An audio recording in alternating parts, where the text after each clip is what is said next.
राम कथा में पिछली बार बालकांड तक हमने किया। राम, भरत, लक्ष्मण और शत्रुघ्न मिथिला में उनका विवाह हुआ।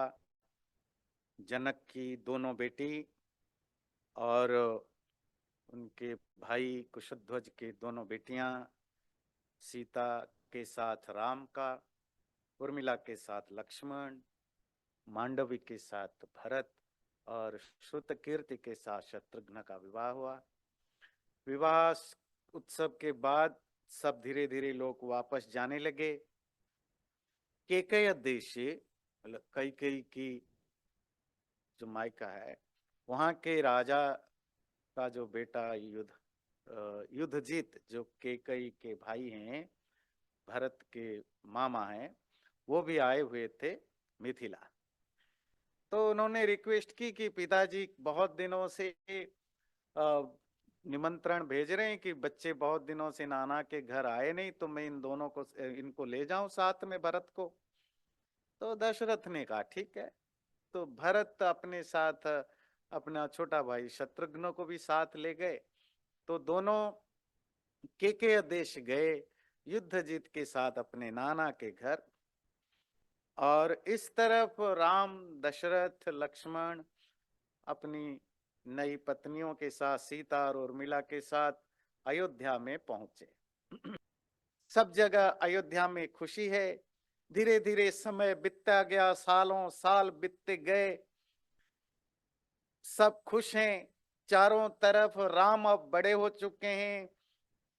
राम की गाथाएं, गुण पूरे अयोध्या में हर कोई सुनाता है। दशरथ के मंत्री भी राम की तारीफें करते हैं। जिस तरह राम का व्यवहार है, जिस तरह एटीट्यूड है, लोगों से जिस तरह वो मिलता है, लोगों के प्रॉब्लम सॉल्व करते हैं, जो ऑनेस्टी उनमें दिखती है। तो पूरी डिस्क्रिप्शन में राम कैसे लोकप्रिय या बहुत पॉपुलर होते जा रहे थे। दशरथ के कान में भी ये मीठे शब्द सुनने को मिलता था अपने बेटे की तारीफ के बारे में। तो दशरथ बूढ़े हो चुके थे, तो उन्होंने मन ही मन सोचने लगे, अब मैं बुजुर्ग हो चुका हूं, जिंदगी के जो भोगना था भोग चुका हूं, कब शरीर छूट जाएगा पता नहीं। काश उससे पहले अगर मैं राम को राजा बना दूं। और राम को इसीलिए कि एक तो बड़ा होने के नाते उसको वो राइट है, और नंबर टू इतनी ज्यादा पॉपुलैरिटी मुझे भी नहीं मिली जितना लोग राम को पसंद करते हैं। लोगों से लेकर घर की महिलाओं से, माओं से लेकर नौकर चाकर, मंत्री परिषद, उनका पर्सनालिटी और उनका व्यवहार इतना अच्छा है। काश मेरे जीवन काल में मैं राम को राजा बना सकूं। तो ये सोच के उन्होंने एक बार अपनी मंत्रियों की एक मीटिंग बुलाई और उन्होंने अपनी दिल की बातें रखी कि जिस तरह मुझे पता लग रहा है कि राम इतनी लोकप्रिय है, पॉपुलर है, मेरे भी उम्र बढ़ रहा है, तो मैं चाहता हूं मेरे जीते जी राम कम से कम युवराज, ना प्रिंस रिजेंट तो बन जाए, जिससे कि ये श्योर हो जाए कि मेरे मरने के बाद राम ही राजा होगा। तो आप लोग अपनी अपनी जो भी ओपिनियन है वो रखिए। तो मंत्रियों से, ऋषियों से, जो उनके पुरोहित, मंत्री, सचिव, मतलब अंग्रेजी में कहें जो उनकी प्रीस्ट, मिनिस्टर्स, सेक्रेटरी, जो दूसरे कोर्ट मेंबर्स हैं, और अयोध्या के जो बहुत एलिट ग्रुप हैं, उन सब से डिस्कशन करके सलाह ली गई। और फाइनल हुआ कि नहीं, राम को राजा बनाने में किसी को कोई प्रॉब्लम नहीं है, तो राम को राजा बनाया जा सकता है। तो डेट फिक्स हुआ। दशरथ चाहते थे जितना जल्दी हो सके राम को राजा, युवराज मतलब प्रिंस क्राउन के रूप में अभिषेक कर दिया जाए। अभिषेक का अर्थ होता है जैसे आजकल कोई इलेक्टेड होता है प्रेसिडेंट या प्राइम मिनिस्टर के लिए, तो उसकी ट्रेडिशनली उसको ओथ लेना होता है। और वो एक तरह की सेरेमनी होती है कि पावर ट्रांसफर का, कि जिस दिन ओथ लेता है उसके बाद वो ऑफिशियली वो पोस्ट का काम कर सकता है। तो जब राजा महाराजे होते थे तो उनका अभिषेक होता था। अभिषेक का लिटरेरी मीनिंग होता है नहाना, टेक ए शावर। पर वो शावर स्पेशल होता था, जिसमें बड़े सारे यज्ञ वगैरह होते थे। यज्ञ के बाद जिस व्यक्ति को राजा या युवराज बनाया जाता था, उसके ऊपर अलग अलग नदियों के पानी लाए जाते थे। उन पानियों को उनके ऊपर डाला जाता था। तो कभी कभी बहुत सारे जगह हाथी के शुंड से भी पानी डाला जाता था। तो ये जो पानी से डलवाना, इसी को अभिषेक कहते हैं। और ये एक तरह के ट्रेडिशनल सेरेमनी है टू अनाउंस कि आज से ये व्यक्ति राजा या युवराज के रूप में देश को या राज्य को संभालेगा।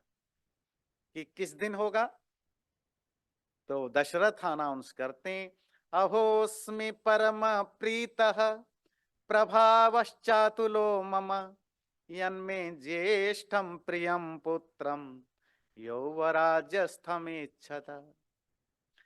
चैत्र श्रीमानयं मासः पुण्य पुष्पित काननः यौवराज्याय रामस्य सर्वमेवोपकल्प्यताम्। मैं बहुत खुश हो गया क्योंकि सारे अयोध्या के लोग, राजधानी कैपिटल के जो बड़े बड़े लोग हैं, जो मिनिस्टर्स हैं, सब एक सुर में राम को राजा बनाने के लिए राजी हैं। तो मेरे मरने से पहले मेरा बड़ा बेटा राम युवराज या प्रिंस क्राउन बनेगा, तो इससे ज्यादा खुशी मुझे और कुछ हो नहीं सकती। और डेट मिनिस्टरों ने मिलके फिक्स किया है कि चैत्र मास के पहले ही दिन होगा। चैत्र मास समझते हैं, ये मार्च तक चैत्र मास आता है। स्प्रिंग सीजन में पुष्पित कानना, चारों तरफ फूल खिले हुए होते हैं। हमारे भारत की ट्रेडिशन में न्यू ईयर जो है वो चैत्र प्रतिपदा के दिन होता है। प्रतिपदा मतलब चैत्र मास की पहला दिन, फर्स्ट डे ऑफ चैत्र मास, वहीं से न्यू ईयर स्टार्ट होता है। और राम को राजा बनाने के लिए भी वही दिन फिक्स किया गया। ज्यादातर राजा नए साल के दिन ही अपना राज्याभिषेक करते थे। अगर बीच में कोई, अब सपोज कोई बीच में ही कोई राजा का डेथ हो जाता है या एक्सीडेंट होता है, कुछ होता है, वो तो अलग बात है। पर अगर नेचुरल सक्सेशन हो तो वो न्यू ईयर के दिन ही, न्यू ईयर मतलब चैत्र प्रतिपदा के दिन ही वो करते हैं। तो अब चैत्र प्रतिपदा के दिन राम का राज्याभिषेक होगा और उसके लिए पूरी तैयारियां की जाएं। और उनकी तैयारियां करना शुरू हो गया। राम को दशरथ ने बुलाया भेजा, बोले देखो अब तुम्हें कल ही तुम्हारा राज्याभिषेक होना है, तो तुम और अपनी सीता को बोल देना, दोनों जो भी अभिषेक से पहले, किसी सेरेमनी से पहले ट्रेडिशनल हमारे यहाँ व्यवस्था है क्या, कि आपको कुछ व्रत करना पड़ता है। जैसे आपको उपवास करना होगा, जमीन पर सोना है, यज्ञ करना है, सेलिबेसी ब्रह्मचर्य पालन करना है, कोई भी, वो विवाह संस्कार हो, राजा बनना हो, कोई भी अच्छा काम घर में हो, तो जो यजमान या जिस जो करने वाला है, डूअर है, उसके लिए कुछ व्रतों का निश्चित होता है। मोस्ट ऑफ सब सेरेमनी से पहले ये रूल्स होता है। तो दशरथ ने उनको बताया, आप जाओ, जा करके अपनी तैयारियां शुरू करो। तो राम वापस गए, सीता को अपनी मैसेज दिया और अपनी तैयारियां शुरू किए। और इस तरह पूरे अयोध्या में तैयारियां जोर शोर पर है। सब जगह सजावट है, अभिषेक की तैयारियां है, शहर को सजाया जा रहा है, बाजा वाले पहुंच रहे हैं, मंगल बाजा बजने लग गए, डेकोरेशन शुरू हो गया, ब्राह्मण लोगों का वेद पाठ स्वस्ति वाचन शुरू हो चुका है, अलग अलग जगह यज्ञों की व्यवस्था की गई है, हाथी घोड़े गाय सांड आदि जो है उनको भी सजाया गया है। तो पूरी अयोध्या में उत्सव की माहौल है, हर कोई खुशी में, सब सुबह से रात तक काम में व्यस्त हैं कि उनका प्यारा राम राजा बनेगा। और राजधानी महल के अंदर भी सजावट चल रही है, सब जगह रोशनी और सजावट से भरा है। और राजमहल के अंदर ये फुसफुसाहट चली है कि राम राजा कल राजा बनने वाले हैं, कौशल्या राजमाता बनेगी। पूरे महल के अंदर खुशी है। और तभी एक नए कैरेक्टर की एंट्री होती है, जो कि आपके आसपास में कम्युनिटी में घरों में एक आधा मिल जाते हैं, जो आपको हमेशा आपकी अच्छे पॉजिटिव मूड में भी आपको ऐसा कुछ सलाह दे जाएंगे कि आपकी लाइफ में कुछ तूफान आ जाए, और आप उनको अपना सबसे ज्यादा वेल विशर भी मानते हो। तभी कैकेयी की मेड मंथरा नामक महिला, जो सुबह सुबह घूम रही थी और उसको पता नहीं था कि इतनी सारी कुछ तैयारियां हो चुकी है, तो सुबह देखा सब झाड़ पोंछ साफ सफाई फूलों से सजावट, महिलाएं भाग दौड़, पुरुष महिलाएं भाग दौड़ कर रहे हैं, हंस रहे हैं, खेल रहे हैं। तो उसने पूछा कौशल्या की मेड से, ये सब क्या हो रहा है? बोले आपको पता नहीं? बोले नहीं, कि राम का राज्याभिषेक होना है। कब? कल सुबह। यही सही समय चुना गया है और दशरथ चाहते हैं जल्दी से जल्दी हो जाए, तो उसी के लिए तो तैयारी चल रही है। मंथरा जाकर के कैकेयी से मिली। कैकेयी भरत की मां, दशरथ की सबसे प्यारी पत्नी कैकेयी। तो कैकेयी से बोली आप सोए हुए हो, उठो। अबे रहने दो, अभी सुबह ढंग से हुआ ही नहीं। नहीं, आप उठो, आपकी जिंदगी बर्बाद होने वाली है, लाइफ में तूफान आने वाला है, आप आराम से सो रही हो क्या गया मंथरा? अब उठो तो सही। कई कई बेड से उठी, सुबह सुबह उठाया, महारानी लोग है आराम से सो रहे, टाइम उठते। बोले आपको पता है, आप तैयारी कर लो मेड बनने की, दासी बनने की। क्यों? कि तुम्हारी सौतन कौशल्या महारानी बनेगी, राजमाता। क्यों? क्योंकि राम राजा बनेगा। अब तुम्हें तो और क्या करना है, नौकरानी बननी है कौशल्या की, तुम अपने बच्चों के साथ नौकरानी। तो जब कैकेयी ने सुना कि राम राजा बन रहे, तो कैकेयी खुशी से उछल पड़ी, क्योंकि राम एक ऐसा व्यक्ति था जो उसके कोई दुश्मन ही नहीं था, हर कोई उससे प्यार करता था। क्यों? क्योंकि राम सबको रेस्पेक्ट करते थे, बड़े हम्बल थे, सबका ख्याल रखते थे। कैकेयी से भी उतने ही प्यार करते थे जितनी अपनी माँ कौशल्या से, जितनी दूसरी सुमित्रा से प्यार करते थे। तो कैकेयी खुशी से उछल पड़ी, उन्होंने राम की 50वां गुणगान कर गए। अच्छा हुआ राजा ने चुना राम को, राम जैसा बेटा मिलना मुश्किल है, राम जैसा व्यक्ति राजा बने, इससे खुशी की बात क्या होगी? मंथरा ने बोला थे, तुम्हें पता नहीं है तुम्हारे साथ क्या होने वाला है, क्या होगी? कि आज तक जिस कौशल्या को तुमने दबा के रखा था, तुमने आज तक उसको कभी, महाराज को कभी कौशल्या के पास जाने नहीं दिया। कौशल्या को अपने अंदर से तुम्हारे प्रति बहुत जलन है, बस मौके की तलाश है। अब जब राम राजा बनेगा तो उसकी माँ की ही चलेगी, जो माँ की चलेगी तुम्हें तो छोड़ेगी नहीं, बदला तो लेगी, तुम्हें फिर नौकरानी बना के रखेगी। कई बोला छोड़ो, ये क्या बात करते रहते हो, ऐसे थोड़े ही होता है। मंथरा के 100 समझाने के बावजूद भी कैकेयी नहीं समझी। मंथरा थके हारे बाहर गई, फिर सोच समझ के दोबारा अंदर आई, फिर कैकेयी को समझाया कि फ्यूचर कितना खतरनाक है, चलो तुम अपने बारे में मत सोचो, क्या बेचारा इस भरत का होगा, जिंदगी भर राजा के नौकर बन के रह जाएगा और तुम नौकर की मां बन के रह जाओगे। बार बार जब व्हिस्परिंग करने के बाद कई कई को थोड़ी बहुत समझ में आई, जो कह रही सची कह रही। आपके घरों में ऐसे मिल जाएंगे जो बड़े अच्छे, आपको लगता है, हमें लगता है ये हमारे वेल विशर है, पर किस तरह सफेद साफ पानी में भी वो हल्की सी कैसे वो गंदी चीजें गोबर डाल देते हैं। धीरे धीरे कई कई के मन में वो जहर धीरे धीरे फैलने लगा। मंथरा कॉन्स्टेंटली कोशिश करती रही कई कई समझ जाए। तो बाद में सचमुच कई कई को समझ में आ गई, सच बात है। तो मैं क्या करूं, मेरे पास तो कोई रास्ता नहीं है। राम राजा बनेगा, वो बड़ा बेटा है तो, और सबसे गुणी है। मेरा बेटा उसकी तरह तो इतना गुणी नहीं है, तो वो तो बनेगा ही। मैं क्या कर सकती हूँ?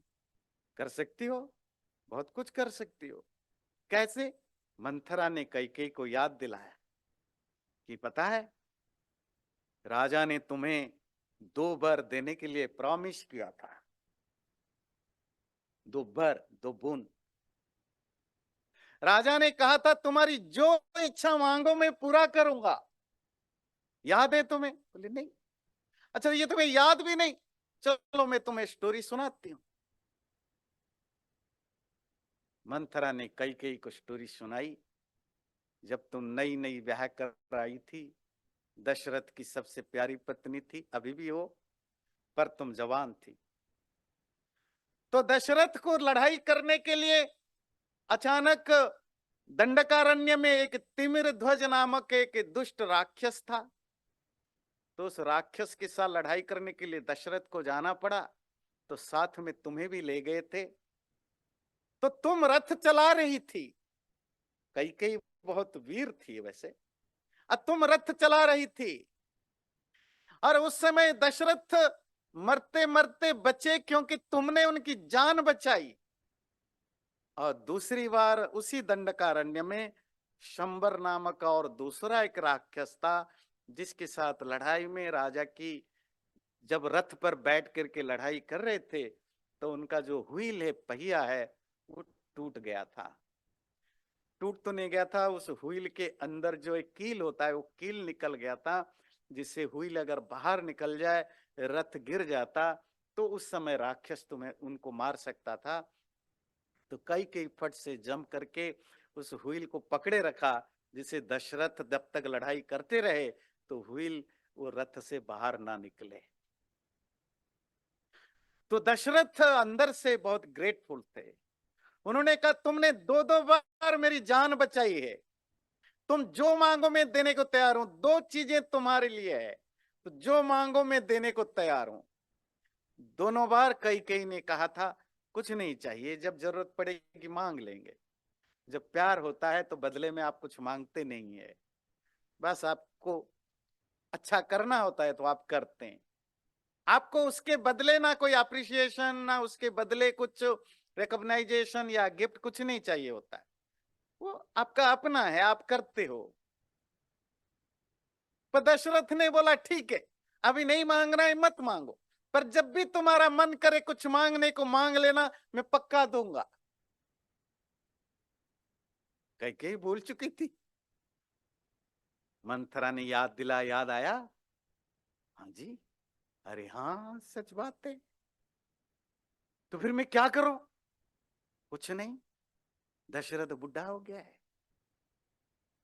तुम जवान हो, वो 24 घंटे तुम्हारे ही पास आते हैं। अभी राजकाज खत्म होगा, तुम्हारे पास आएंगे। एक काम करना, रूठ के बैठ जाना, बात ही नहीं करना। अच्छा, क्या होता है आजकल तो घर छोटे हो गए, बड़े लोगों के घर में अब भी हुआ करता होगा, और महाराजा महाराजाओं के घर में हुआ करता था क्या, एक रूम स्पेशल होता था, वो भवन। पत्नी नाराज हो, उस रूम में जाकर के सो जाए, जमीन के नीचे सारे आभूषण फेंक के सो जाए। पति समझ जाए कि पत्नी नाराज है, मनाना पड़ेगा। मनाने के लिए जो कुछ करना है, तो आजकल भी करते होंगे आप लोग, किसी दूसरे रूम में जाके सो जाते होंगे। राजमहलों में ये अलग से घर होता था, उसका नाम ही होता था कोप भवन। सो अंग्रेजी में उसको कुछ सल्किंग रूम या कुछ कहते हैं। मतलब जिस रूम में जाकर के रहने का मतलब है कि लोग समझ जाएंगे कि आप नाराज हैं, आप दुखी हैं, आप बात नहीं करना चाहते हैं, आप परेशान हैं। आप जाओ वहां जाके कोई आभूषण नहीं पहनना, अलंकार सब फेंक दो और जमीन में जाकर के सो जाना, जमीन में सो जाना, तो अपने आप राजा को अकल आ जाएगा। देखो क्या होता है। तो कई कई ने वो बात जमी, कई कई सारे अलंकार आभूषण फेंका बेडरूम में कि राजा को पता चले, जो पहले तो बेडरूम में आएंगे, नीचे सब इधर उधर बिखरा पड़ा होगा, अच्छे अच्छे महंगे कपड़े सब फेंका, एक सादी सी कपड़े पहन करके वो भवन में गई और दरवाजे बंद करके वहां लेट गई जमीन पर। थोड़ी देर के बाद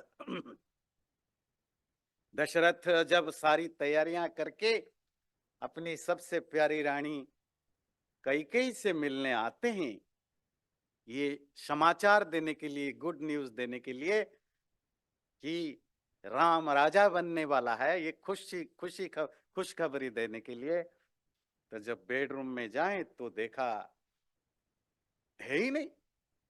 दासियों से पूछा, दासी मतलब जो भी उनके मेड सर्वेंट्स होते हैं, कि कहाँ है महारानी। महारानी तो उधर है। तो महाराज गए अंदर, जमीन पर अंधेरा है, जमीन पर पड़ी हुई है। बोले कैकेयी क्या हुआ। मंथरा ने बताया था, इतना रोना कि आंसुओं से डूब जाओ। मतलब कुछ होना तो चाहिए ना, तब कुछ सीरियस चीजें पता चले। गए कैकेयी की बिल्कुल सांसें चढ़ रही है, रोर दो करके पानी बह रही है, कपड़े शरीर में सीधी सादी मेड की कपड़े पहन रखी है, रॉयल ड्रेस नहीं पहनी है, कोई आभूषण नहीं, बाल खुले हैं। क्या हो गया आपको। मैं तो आपको ये खबर देने आया था कि राजमहल में खुशी मन रही है, तुम सबके प्यारा बेटा राम राजा बनने वाले, तुम्हें क्या हो गया। तो कैकेयी ना सुने, दशरथ के बार बार समझाने पर कैकेयी ने बोला, सुनो मैं आपसे एक कंडीशन पर बात करूंगी। तो बताओ क्या कंडीशन है। कि जो मैं कहूंगी आपको मानना पड़ेगा। मानूंगा, बताओ क्या बात है। आपको पता है आपने मेरे से प्रॉमिस किया था, क्या प्रॉमिस किया था, कि मैं जो मांगू दूं, कब किया था। तो कैकेयी ने याद दिलाई कि ऐसे ऐसे लड़ाई में ऐसे ऐसे हुआ था, आपने प्रॉमिस किया था। हाँ हाँ बिल्कुल बिल्कुल याद आया। तो क्या चाहिए तुम्हें। बस आपको ये पहले प्रॉमिस करना होगा कि जो मैं मांगू, जो आपने कहा था उसके बदले आप ना नहीं करोगे। बिल्कुल ना नहीं करूंगा, बोलो। तो कैकेयी ने बोला, राम राजा कल नहीं बनेगा, मेरा बेटा भरत राजा बनेगा। दूसरा वर दो कि राम इस अयोध्या नगरी में भी नहीं रहेगा, वो अयोध्या से दूर जंगल में रहेगा, 14 साल तक रहेगा। आम मनुष्यों की तरह भी नहीं रहेगा, जंगली साधुओं की तरह रहेगा। जंगली साधुओं की तरह का मतलब पका हुआ खाना नहीं खा सकता, जो रेशम के कपड़े, जो सिल्क कपड़े हैं वो नहीं पहन सकता। मतलब जंगल में जैसे लोग रहते हैं, फल मूल पत्ते खाना, जंगल की जो पेड़ की बार्क है या जानवरों की छाल है उसी को पहनना, और कोई पर्टिकुलर घर में नहीं रह सकता, वो जंगल में जो भी लकड़ी वगैरह को बना के, किसी भी आम सिटीजन की तरह, शहरी की तरह वो नहीं रहेगा और जंगल में रहेगा। अब ये सुने तो कौन सा बाप है या माँ हो जो ये इतनी अचानक सडनली आपको ऐसा न्यूज मिले, उसकी क्या हालत होगी। दशरथ सुने तो बेहोश होकर गिर गए। तो थोड़ी देर बाद उठे, बोले ये तुमने क्या बोला? अरे राम तुम्हें अपनी माँ से भी ज्यादा प्यार करती है, तुम उसके लिए ऐसे बुरा सोचती हो? बोले ये सब नहीं चलेगा, ये जो आप इमोशनल ब्लैकमेल करते हो। आपने प्रॉमिस किया तो ये करो या नहीं करो, दोनों मुझे बता दो। दशरथ समझाते रहे, गिड़गिड़ाते रहे, कुछ और मांग लो प्लीज, बुढ़ापा में ऐसा कष्ट मत दो जो मेरे से नहीं हो सकता। मैं झूठ बोल के मरना भी नहीं चाहता, और ये हो ही नहीं सकता। पैरों में गिरी, गिड़गिड़ाए, जितनी सेवा करनी है की, कई की टस से मस ना होए। दशरथ बार बार बेहोश हो रहे हैं, आंखें खुल रही है, और जब भी उनकी आंख खोलता है तो कई के ऐसी ऐसी ताना मारती है, भयानक ताना, कितने झूठे हो, बेईमान हो, तुम्हें तो अपनी पत्नी की इज्जत करना नहीं आता है। जो सुना सकती है सब सुनाती है। ऐसे करते करते घंटों बीत चुके हैं।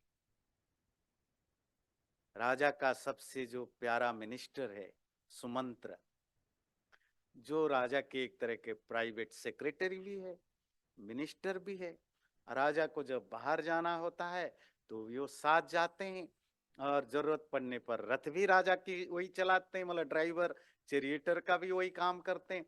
उनका एक तरह के पर्सनल सेक्रेटरी टाइप की, आजकल की भाषा में उनका नाम है सुमंत्र। सब जगह तैयारियां चल रही है, सुमंत्र राजा को ढूंढते ढूंढते, और उनको ये राइट था कि वो रानियों के महल में भी घुस सकता है, राजा के महल में भी घुस सकता है। जब सुमंत्र अंदर गया तो गेट कीपर ने रोका नहीं, वो अंदर चले गए। देखा कि राजा जमीन पर, वो बेड पर पड़े हुए हैं, जो सोफा या काउच है उस पर पड़े हुए हैं, और कई कई नीचे बैठी है। माहौल बड़ा खराब है। दशरथ से सुमंत्र ने पूछा, क्या हुआ महाराज, ये क्या हालत है? अब दशरथ ना कुछ बोल पाए, ना बता पाए। कई ने कहा तुम्हारे महाराज एक नंबर के झूठे हैं, बेईमान है, जिंदगी भर झूठ बोलते रहते हैं, और झूठ का पर्दाफाश हो गया तो ये ड्रामा कर रहे हैं। बड़े कटु शब्द उन्होंने बोला। तो दशरथ ने बोला ऐसा करो, जाके राम के बुला के लाओ। सुमंत्र गए और राम को बुला के लाए। राम को लगा शायद कोई खुशखबरी होगी, कुछ और खबर देना चाहते होंगे, टाइम हो गया है। तो जैसे ही अंदर गए देखा दशरथ काउच पर पड़े हुए हैं, दुखी परेशान, कई रोध हो रही है। राम ने पिताजी को नमस्ते किया तो पिताजी का कोई आंसर नहीं, कई को पैर छुआ तो कोई आंसर नहीं। बार बार पूछे कि आप बताओ, आप बताओ, कोई तो बताओ कि क्या प्रॉब्लम है। कोई कुछ बताने को तैयार नहीं। तो कई ने बोला तुम्हारे पिताजी एक नंबर के झूठे हैं, बेईमान हैं, वो इसीलिए तुमसे बताना नहीं चाहते कि उनको डर लगता है कि तुम्हारा जैसा बेटा कहीं उनके तरह झूठा ना बन जाए। तो मैं क्यों झूठा बनूं? नहीं तुम उन्हीं का खून हो ना। क्या झूठ हुआ, कुछ तो बताओ। कई ने कहा अगर तुम प्रॉमिस करो कि जो तुम्हारे पिता ने मुझे बोला तुम उसको फुलफिल करोगे तो मैं बताऊं। जब राम पर कैकेयी ने भी ताना मारा तब राम कैकेयी को कहते हैं, न राजा कुपितो राम व्यसनम नास्य कंचन किंचिन मनोगतम त्वस्य त्वद्भयान्नाभिभाषते। ना तुम्हारे राजा तुम्हारे ऊपर गुस्से कर रहे हैं, गुस्से में है, ना उनको कोई और बीमारी है, बस वो तुमसे डर के मारे कुछ बता नहीं रहे। प्रियम त्वाम अप्रियम वक्तुम वाणी नास्योपवर्तते तदवश्यम त्वया कार्यम यदनेनाश्रुतम मम। बस एक ही बात बड़ी कड़वी है, बात बहुत कहने लायक नहीं है, इसीलिए तुम्हारे पिताजी तुमसे डरते हैं। पर मैं बता सकती हूँ कि पिताजी को क्या प्रॉब्लम है। पर तुम्हें प्रॉमिस करना पड़ेगा कि पिताजी ने जो तुम्हारा कहा है तुम उसको मानोगे, तुम उसको फुलफिल करोगे। राम को लगा आप मेरे ऊपर भरोसा नहीं कर रहे हो, मैं आपका अपना राम हूं। यदि त्वविहितं राज्ञ त्वयि तन्न विपत्स्यते ततो हम अभिधास्यामि नहीं एष त्वयि वक्ष्यति। ये तो तुम्हें कभी बताने वाले नहीं है, क्योंकि ऐसी बातें तुम्हारे पिता तुमसे बोल नहीं सकते। मैं बोल सकती हूं, पर इस प्रॉमिस के साथ कि जो मैं बताऊं तुम्हें, अपने पिताजी की जो कमिटमेंट मेरे प्रति था तुम फुलफिल करोगे, क्योंकि तुम ही एक अकेला व्यक्ति हो जो तुम्हारे पिता के कमिटमेंट को फुलफिल कर सकते हो। राम ने सुनने के बाद अपनी माँ कैकेयी से कहा, अहो धिंग नारहसे देवी वक्तुम माममिदृशं वच हम ही वचनात् राज्ञः पतेयमपि पावके। माँ कैकेयी, ऐसा मत बोलो मुझे, मैं तो आपका अपना हूं, आप मुझे जानते हो, जो बोलो मैं करने को तैयार हूं। मेरे पिताजी अगर मुझे कहें आग में कूद पड़ो तो मैं कूदने के भी तैयार हूं। भक्षयेयं विषम तीक्ष्णम मज्जयेयम अपि चार्णवे नियुक्तो गुरुणा पित्रा नृपेण च हितेन च। ये मेरे पिता सिर्फ नहीं है, ये मेरे वेल विशर हैं। ये अगर मुझे कहें बेटे जहर खा लो तो जहर खा लूं, कहे समुन्द्र में डूब जाओ तो मैं डूब जाऊं, आग में कूद पड़ो तो कूद पड़ूं। बस आप बताओ तो सही प्रॉब्लम क्या है। तद ब्रूहि वचनम देवी राज्ञो यदभिकांक्षितम करिष्ये प्रतिजाने च रामो द्वीर नभानाभिभाषते। आप बताइए क्या करना है। यकीन मानिए माँ, राम कभी दोबारा नहीं बोलता। दोबारा नहीं बोलता मतलब अगर मैंने एक बार हाँ कहा दोबारा ना नहीं बोलूंगा, अगर ना कहा तो दोबारा हाँ नहीं बोलूंगा। राम लाइफ में जो एक बार बोलते हैं उससे फिर वापस नहीं जाते हैं। आप बोलकर तो देखिए क्या बोलना चाहते हैं। कई कहीं नहीं बोला तो सुनो, ये कहानी है। तुम्हारे पिता ने मुझे प्रॉमिस किया था कि 2 वर देंगे, और मैंने उनको ये 2 वर मांगा। वर है कि राजा कल तुम नहीं बनोगे, तुम्हारा छोटा भाई भरत बनेगा, और तुम इस राजमहल में तो छोड़िए, इस पूरे अयोध्या में भी नहीं रहोगे। अयोध्या से बाहर दूर किसी जंगल में रहोगे, और 1-2 साल के लिए नहीं, 14 साल के लिए। और किसी नॉर्मल सिटीजन की तरह नहीं रहोगे, जंगली लोगों की तरह रहना पड़ेगा। ये 2 प्रॉमिस है। तुम्हारे पिताजी ने मैंने मांगा और दे नहीं रहे, ड्रामा कर रहे हैं, बेहोश होने का नाटक कर रहे हैं। उनको पता है उनको ये फुलफिल करना चाहिए, नहीं कर रहे। अब तुम बताओ, कर सकते हो? राम को 1 मिनट नहीं लगा। एवमस्तु, ऐसा ही होगा। गमिष्यामि वनम, जंगल ही जाऊंगा। वस्तु महम तु इतः, यहां से जाकर जंगल में ही रहने के लिए जाऊंगा।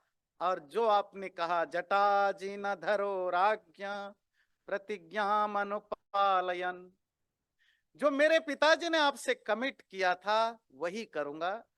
जंगल में आम इंसान की तरह नहीं, जंगली लोगों की तरह, जो पेड़ों के छाल या जानवरों के छाल पहन करके बालों को जटा बना करके ही तपस्वी की तरह ही रहूंगा।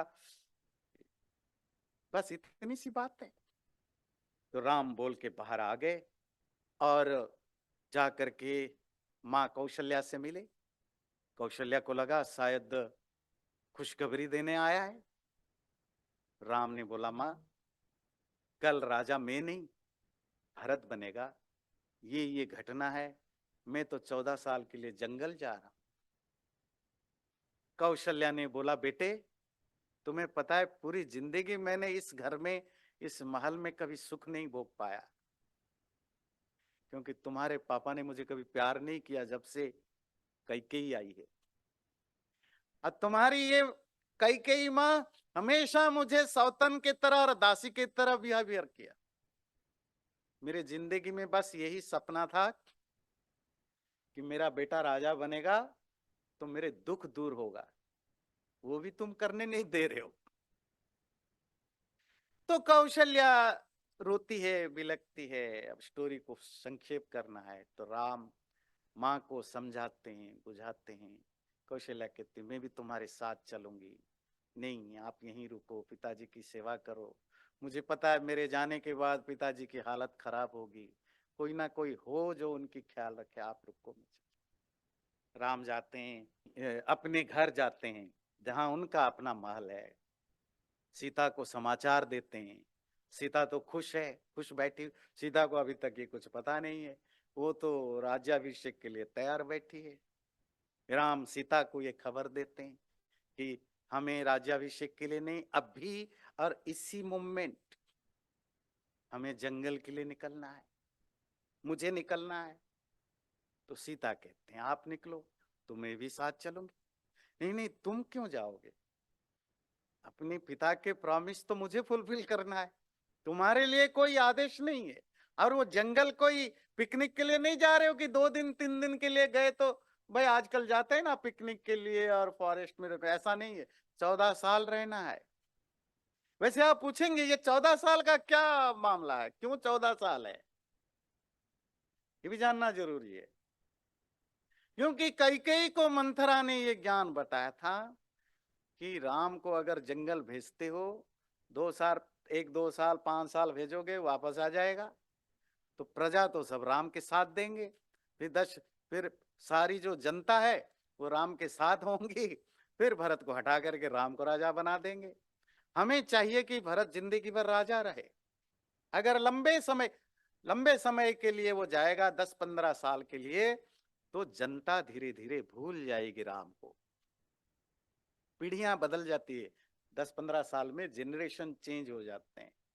और तब तक भरत अच्छा शासन करेगा, लोग भरत को पसंद करने लगेंगे। राम अगर वापस आएगा भी तो भी उसको कोई पूछने वाला नहीं होगा। और जंगल में जाएगा, वैसे भी 12 14 साल तक कौन टिके, हो सकता है मर मुर भी जाए, और वापस आए भी तो कोई नहीं पूछेगा। इससे भरत जिंदगी भर के लिए राजा बन सकता है। चलिए स्टोरी को आगे बढ़ाते हैं। सीता को राम समझाते हैं, सीता मानने को तैयार नहीं। जहां आप हो वहां मैं हूं। राम कहते हैं, देखो मैं तुम्हारा पति हूं, कम से कम मेरे ये आज्ञा है कि तुम नहीं जा सकती हो, वो जंगल में तुम्हारा रहना मुश्किल है, मैं तुम्हें जाने नहीं दूंगा साथ में। सीता कहती है, देखो इतना अधिकार तुम्हारे में नहीं है, इस तरह बात करना तो सिर्फ मेरे बाप पापा को है, पिता को। आप पति हो, मेरे से मेरे अधिकार को आप छीन नहीं सकते हो इस तरह। आपका आदेश पत्नी पर नहीं हो सकता। मुझे अगर कोई आदेश दे सकता है तो मेरे पिता। मैं पत्नी हूं, मुझे अपना काम करना है, आप मुझे आदेश नहीं दे सकते कि मुझे क्या करना। इसे जब वाल्मीकि रामायण आप पढ़ेंगे, राम के कैरेक्टर बहुत ज्यादा नहीं है, ये सीता की, पर जितनी भी कैरेक्टर आप देखेंगे बहुत स्ट्रांग है। स्ट्रांग इन द स्ट्रांग को स्ट्रांग होकर लोग बैड भी हो सकते हैं। वो सॉफ्ट है, कोमल है, सुंदर है, भद्र है, पर बहुत स्ट्रांग एंड स्ट्रिक्ट है। जो चीजें पसंद नहीं वो राम की भी नहीं सुनती, जो उसको नहीं कर। रामायण की कथा में बहुत सारे जगह हम आपसे बात करेंगे, डिस्कशन, सीता कैसे एक स्ट्रांग पर्सनालिटी थी या विथ वेरी सॉफ्ट नेचर। तो राम की सीता ने नहीं सुनी। सीता ने अपनी जिद पकड़ी तो दोनों तैयार हुए जाने के लिए। रास्ते में लक्ष्मण मिले, लक्ष्मण से भी बातचीत हुई। आपको लक्ष्मण की कैरेक्टर पता है, बहुत गुस्से में लाल पीला हुआ। बोले भाई आप छोड़ो, ये पापा जो है ना, वो लक्ष्मण जो है वो छोटे भाई तो वैसे ही होते हैं, छोटे बेटे भी। बोले भाई ये माँ कैकेयी की प्रॉब्लम नहीं है, ये पिताजी बूढ़े हो गए, सठिया गए हैं। ये अपनी सुंदर पत्नी के चक्कर में आपके साथ बुरा व्यवहार कर रहे हैं। हम ये दोनों को ही राजमहल से निकाल देंगे, आप चिंता मत करो, चलो मेरे साथ। राम ने समझाया, भाई देखो तुम्हारा काम नहीं है तो फिर मैं चलूंगा। जो भी हो, राम के साथ लक्ष्मण और सीता जिद पकड़े, दोनों चलने की तैयारी करते हैं। आज्ञा लेने के लिए दोबारा दशरथ के पास आए, दशरथ कौशल्या वगैरह के पास। दशरथ बार बार मूर्छा मतलब बेहोशी में जाते हैं, आते हैं। अब क्या कहें, ऐसी हालत में राजमहल में एक ही मिनट में चारों तरफ दुख का माहौल हो गया है। कई के आदेश पर भरत को बुलाया जाता है के आदेश से, पर आने में तो टाइम लगता है। तो पूरे माहौल में, पूरे अयोध्या नगरी में एक ही मिनट में सब जगह शोक फैल गया। अब जाने की तैयारी होती है। जब जाना होती है, दशरथ ने कहा जा रहे थे, ऐसे काम करो, इतनी सेनाएं ले जाओ, इतने खाने पीने के सामान ले जाओ, ये कपड़े ले जाओ, ये सब लेकर के जाओ, वहां रहो, मुझे भरत की फिक्र नहीं है। कई कहती है ऐसा कुछ भी नहीं हो सकता, मेरा बेटा भरत किसी गरीब राजधानी का, गरीब राज्य का राजा नहीं बनना है। राम को जंगल भेजो और साथ में सारा सामान भिजवा दोगे तो भरत किस चीज का राजा बनेगा? एक भी सामान नहीं जाएगा यहां से, ठीक है, कोई भी सामान नहीं जाएगा। और राम, ये जो कपड़े पहन रखे हो ये भी साथ नहीं जा सकते हो, तुम्हें जंगली मनुष्यों की तरह कपड़े पहनना, ठीक है।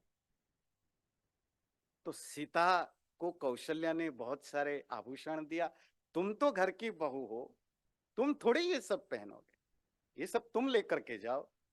कई ने कहा नहीं, ये कोई भी महल से एक आभूषण नहीं जा सकती है।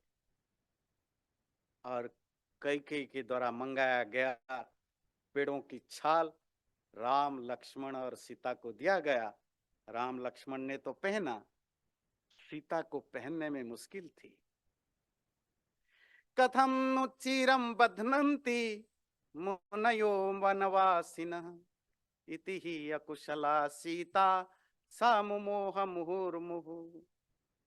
सीता को पता ही नहीं था कि मुनि ऋषि लोग, तपस्वी लोग कैसे ये पेड़ की छाल पहनते हैं, और वो इधर पहने इधर चले जाए। जैसे आपके घरों की जो लड़कियां होते हैं, यहाँ बच्चे 17-18 साल की, और वो साड़ी पहनने के लिए फेस्टिवल वगैरह के लिए कभी कभी जाती हैं, कैसे मुश्किल होती है, माएँ हेल्प करती है इधर निकल जाए उधर फंस जाए। और इसी तरह सीता के लिए बड़ी प्रॉब्लम है, कैसे पहने। कृत्वा कंठे चसा चीर मेकमादाय पाणिना तस्थौ ही अकुशला तत्र वृडिता जनकात्मजा। इधर से खींचे ये निकल जाए, इधर से बांधे ये निकल जाए, और इस तरह लोगों के सामने शर्म के मारे वो पिघलती जा रही थी। और तभी तस्यास्तत् क्षिप्रमागम्य रामो धर्म भृतां वरः चीरम बबंध सीताया कौशयस्योपरि स्वयं। राम ने देखा मेरी पत्नी सीता को इस तरह प्रॉब्लम है, वो झट से गए और जाकर के सीता को कपड़ा पहनवा दिया, खुद राम ने पहनवाया। और जब पब्लिक ने देखा रामम प्रेक्षतु सीताया बध्नम तम चिरमोत्तमम अंतपुर गता नार्यो मुमुचुर्वारि नेत्रजम। तो सीता कपड़े ना पहन सकी, रोने लगी, और राम ने उनको कपड़े पहनाया तो सब वहां लोग रोने लग गए, सबके आंखों में आंसू आ गए। इस कौशल राज्य की सबसे बड़ी बहू सीता इस तरह पब्लिक में पेड़ों की छाल पहन रही है, और उसको पहनाने वाला भी राजा राम है। वशिष्ठ ऋषि भी कई को खूब भला बुरा डांटते हैं, फटकारते हैं, पर कोई फर्क नहीं पड़ता। अब राम लक्ष्मण सीता सबसे विदाई लेकर के कई चाहती थी राम लक्ष्मण सीता आज सुन आज पॉसिबल जितना जल्दी हो अयोध्या से बाहर चले जाएं। तो इसलिए उन्होंने सुमंत्र से कहा कई ने इनको रथ पर बैठाओ लेकर के अयोध्या के बाहर छोड़ के आओ, क्योंकि पैदल जाएंगे तो 1-2 दिन लग जाएगा अयोध्या पार करने में, इतना टाइम नहीं है। और रथ पर बैठा करके सुमंत्र उनको अयोध्या के पार ले जा रही है।